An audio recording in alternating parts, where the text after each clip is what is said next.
Donald Trump, avec son manque de subtilité ordinaire, hein, dit carrément je ne sais pas si je soutiendrai Bibi, je regarde du côté Bennett ou Eisenkot, c'est-à-dire vraiment se positionne aux côtés de ses opposants avec l'intention de faire pression sur Netanyahou pour obtenir ce qu'il veut du côté libanais.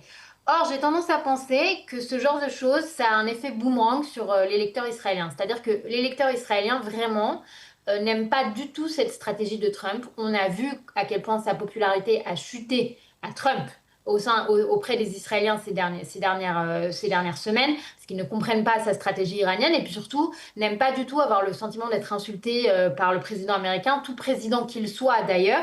Ça a plutôt tendance à rallier les électeurs autour de Bibi. Donc d'un côté, on a vu quand même que le Likoud est en train de baisser en moyenne dans les sondages, perd 2 mandats.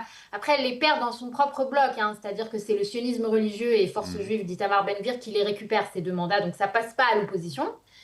Mais on a une baisse du Likoud parce qu'on voit bien une déception des électeurs de Netanyahou au résultat finalement de la guerre des 40 jours. Mais en même temps, la stratégie de Trump, si vraiment il désire faire baisser Netanyahou, c'est pas comme ça qu'il faut s'y prendre du tout en Israël.